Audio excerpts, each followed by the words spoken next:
emerging as legends, were met by Professor Juniper. Hey everyone, I'm your host, DeoGenZ, and welcome to my Black Walkthrough. We are going to the Elite Four finally! That's right, guys. We're finally headed onto Victory Road. In this episode, we're going to head that way. Maybe not make it there, but we're going to head in that direction.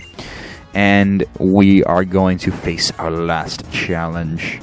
Our last challenge! Crazy shit. So Professor Juniper here is telling us that she's proud. And that because she's so proud, she wants to give us rare items like Master Balls.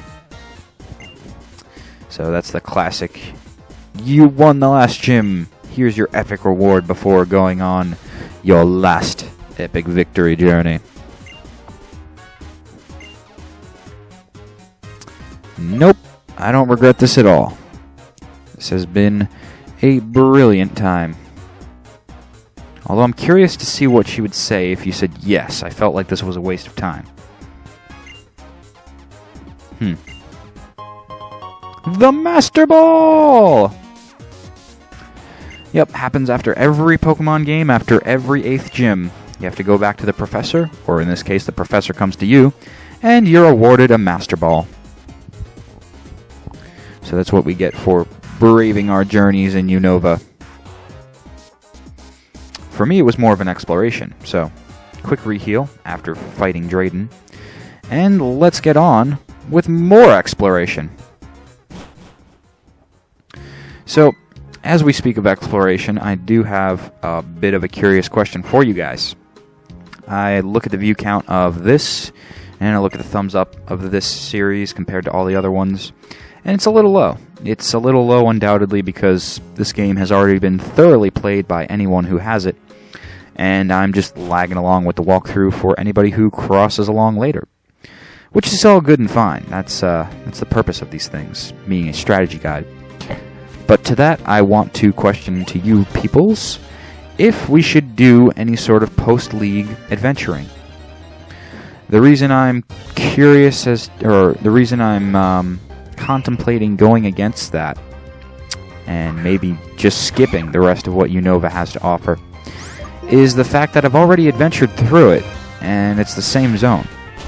I've already adventured through it on my white walkthrough, which I know I'm fallen greatly behind, or who knows by the point you watch this, but at the time I was falling greatly behind of annotating my videos, and normally you should be able to click that Zekoram for the white version playlist, but if you do check that playlist out, you'll see that I check out all the other areas of Unova that we didn't come across during our main walkthrough.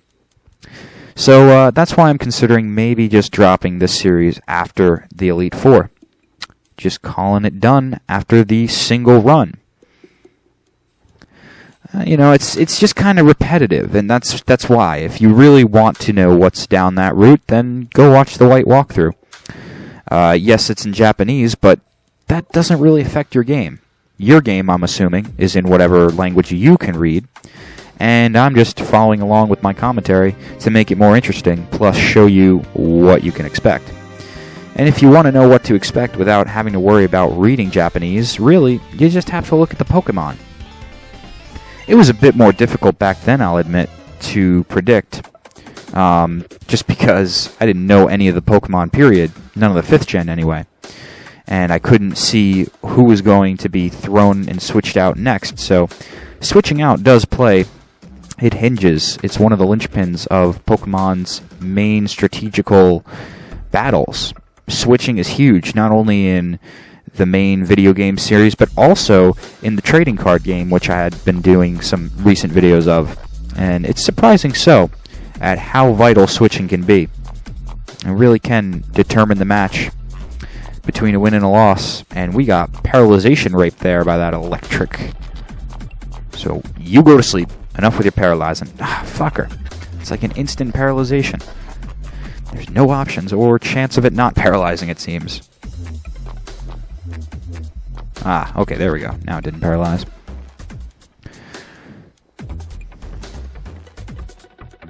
But anyway, yeah, so please comment below. I'm interested into what your guys' opinion is, because, I don't know, I just don't feel like going through monotony again. I do not feel like repeating the same routine over and over and over and over and over again. Plus, here's something that you can look as a benefit. If I end the Black walkthrough after the Elite Four, I'll have more time to work on Crystal. That's right, it could become a more frequent series. The only reason that it is infrequent is because it's my most hardest worked on series, meaning I put the most effort into creating those videos, which means it takes the longest to produce. So, it's just the way it is. It's just the way of building those borders that makes it difficult. Because the video's fine. Video, I can shoot, commentate like I do with every other video, but it is different when you have separate borders to create. And instead of doing what I'm doing now, which is not what I recommend, and here's a tip for anyone who is maybe going to become an LPer in the future.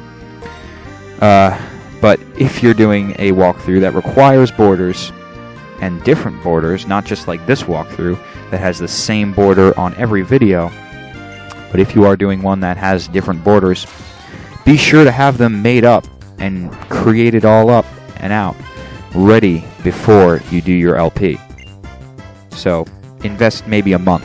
Let's be fair here. Let's not make people go crazy with too much pre-planning, but give yourself at least a month to make the borders that are necessary for the future episodes, and have it all planned out.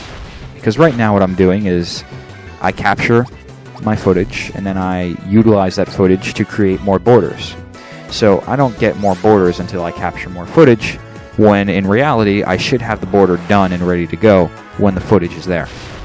So a little bit backwards on my part. Sorry about that, guys, that it went that way. It just did. But if I end this walkthrough, I'll have more time to work on the other ones. So, it's up to you. Anyway, enough of ending things. We are still on the journey, and we're fighting Charon today. He still thinks that after all this time, maybe that training made a difference. Please, Charon, you've not beaten us once. You've not even come close. Why do you think that with maybe just a little more time, it would have made a difference? Because clearly, your team has not really evolved since we last saw it. I mean, you want to take a look back at the past videos of what our team has been. It's gone through some freaking changes. It's gone through lots. And we have a full roster of 6, too. That's always important. What do you have, 4? Yeah, that's what I thought. You think you can challenge me? Charon. I really don't have many tips to give you against Charon. Mainly, have a opposite type to your starter. And by opposite type, I mean a Pokemon that's super effective against whatever is super effective against your Pokemon. So, if you chose Oshawott, like I did, your opponent's going to choose Snivy. Charon is going to be a dick, and he's going to choose Snivy. He's going to take the cheap shot and say, early on, oh, if I just have a super effective move against DeoGenZ, I can win, right? Wrong. Wrong. So wrong, we proved you wrong a million times in one. That's not the case. That's why you have to have a good member, or a good roster of team members along your journey. It's so funny because I really have changed the way I play Pokemon since I was little. And it's understandable. You're younger, you're much more noobish, and you don't know any better.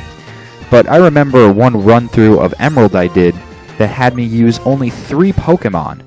I think it was my Swampert, my Rayquaza, and then some other Pokemon that I cannot remember for some reason. You'd think that with 3 Pokemon teams, I'd be able to remember that roster. But that doesn't become the case. What happens often is that you go through the game, you're like, great, I won. And you don't build a bond with your team. As bizarre as that sounds, I know, it sounds very strange to consider building a bond with an electric-based life form. but it's true. I mean, it's true in just pure enjoyment and good nostalgia looking back, whether or not you enjoyed the game, whether or not you actually put time into raising those team members, because what happens now, often I look back at the walkthrough and some of the smart choices we made back then, is that you really feel good about yourself. You pat yourself on the shoulder, kind of, and say, yeah, that was a good strategical move there, and I'm glad that I did that. And you'll remember that more than just, oh, I beat the game. Yeah, I had a Swampert, Rayquaza, some other fucking Pokemon, didn't matter. But I beat the game. It's a lot more meaningful. At least in my opinion. You know, it's a play style, really. It's a play style, play choice. Some people just like to get through games to get through them. Others like to enjoy and absorb and saute themselves within the experience. And that's cool, too. Probably the best thing about video games. Well, okay, some video games. I should say this. I caught myself, but I was about to say all video games let you choose the way you want to play, but that's incorrect. Many poorly programmed video games don't do that, and that's what makes them bad games. So, important tip for any future developers who are listening, or any developers now who are listening. You know, that's always something I'm curious about with my audience. I don't really have any way, shape, or form of gauging who comes to the table of this black walkthrough. So yeah, I can get stupid stats like things off of VidStats, and by the way, these are all Amoongus. So I remember back near Chargestone Cave, we were finding these pseudo Pokeballs, and they were filled, or not filled, but just disguised as Foongus. And closer to the Elite Four in Victory Road, you'll find the evolved form Amoongus. So, mushrooms galore. But I can see stupid stats like how many of my viewers are girls, how many of them are males, but I can't actually find occupation of the people. I can't find interests of the person, and that's where I think the comment section comes in the most. That's why I love when you guys comment or say anything in general, because as weird as it sounds, as strange and as non-human as this may be, you're my experiment. You are. You're my social experiment. You, as well as all the other 3,000 plus subscribers I have at this time, and all the other viewers that don't even subscribe, maybe just comment or just view. All of that is experimental data to me, and it tells me things about society. It also tells me things about what content I should be producing, and etc., etc. But when I say you're my experiment, a lot of people can turn off from that. They don't see that as being a positive thing, but really it's just the way I live my life, and you shouldn't be offended by it. It's just how I analyze things. Wow, so we get a Dawnstone and a Duskstone, all in one fell swoop. Pretty awesome. I guess that guy was there for anybody who wanted to take the risk of going to talk to him. Anyone who didn't know could have thought, uh-oh, just another annoying trainer. Let's skip him, I don't need the experience points. But no, he's got stones for you. So grab them if you want to evolve your Honchkrows and your Togekiss. Well, no, your Togekiss doesn't evolve with a Duskstone, but the Dawnstone does, and Dawnstone is within that grass back there, so always good. Oh, that's pretty cool, as it just faints, but I've never seen Sawsbuck in-game with the winter veil on itself. Very awesome. And Jellicent can fall to my pedal dance. Full restore. Yeah, but it's very large. It's a lifelong experiment, this YouTube thing. You know, I don't know how many of you know what my plans for YouTube are, but I don't plan to leave it anytime soon. And the information I get off of it is great. You know, the information about people, the information about videos, and I love YouTube, the whole experience. But as far as analyzing for my own purposes, you know, you find a lot of interesting things about internet memes. You find a lot of interesting things about pack behavior, and maybe not pack behavior, but following leader behavior. You know, you get a lot of interesting stats in that. So, yeah, I will be here lifelong. Till I'm 80, I'll be making walkthroughs.